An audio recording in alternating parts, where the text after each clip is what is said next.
Hello বন্ধুরা, আমি Mamata ম্যামুস blog show নিয়ে চলে এসেছি তোমাদের সঙ্গে আরেকটি নতুন ভিডিও শেয়ার করার জন্য।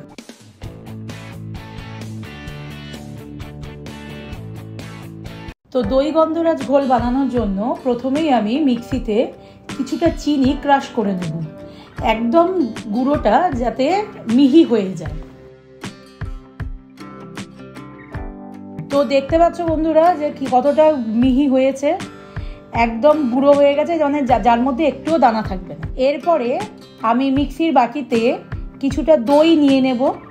দইয়ের পরিমাণটা যে যেরকম নেবে, আমি প্রায় 500 গ্রামের মতো দই নিয়ে নিয়েছিলাম। তারপরে সেই টক দইয়ের মধ্যে আমি দিয়ে দেব বিট নুন। নুনটা পরিমাণ মতো দিয়ে দেবে।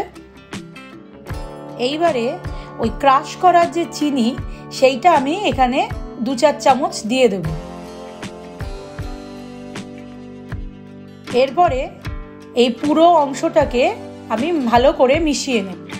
পুরো মিশিয়ে নেওয়ার পরে ঠিক এইরকম একটা টেক্সচার আসছে। এর মধ্যে আমি কিছুটা ঠান্ডা জল অ্যাড করে দেব। তারপরে গন্ধরাজ লেবুটাকে দুপাশ কেটে রিং রিং করে কেটে নেব সাজানোর জন্য। এবারে কিছুটা গন্ধরাজ লেবুর রস দিয়ে দেব ওই টেক্সচারটার মধ্যে।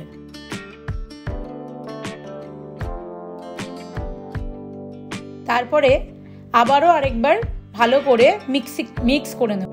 সব শেষে একটু গন্ধরাজ লেবুর চেস্টটা আমরা ক্রাশ করে দেব ওই মিক্সচারের মধ্যে।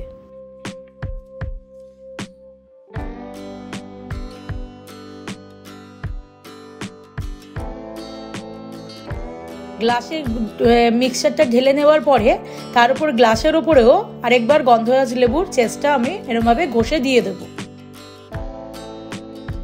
তারপরে দিয়ে দেব এর ওপরে একটু দই।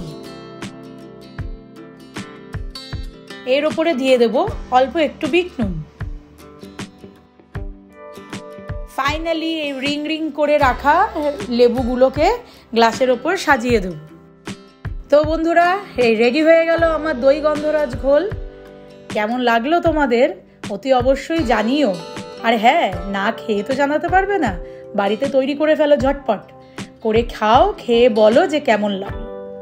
এবং যারা এখনো অবধি আমার চ্যানেলটাকে সাবস্ক্রাইব করোনি, তারা অতি অবশ্যই সাবস্ক্রাইব করে দিও। একটা লাইক, একটা শেয়ার আর কমেন্ট তো করে জানাবেই কেমন লাগলো।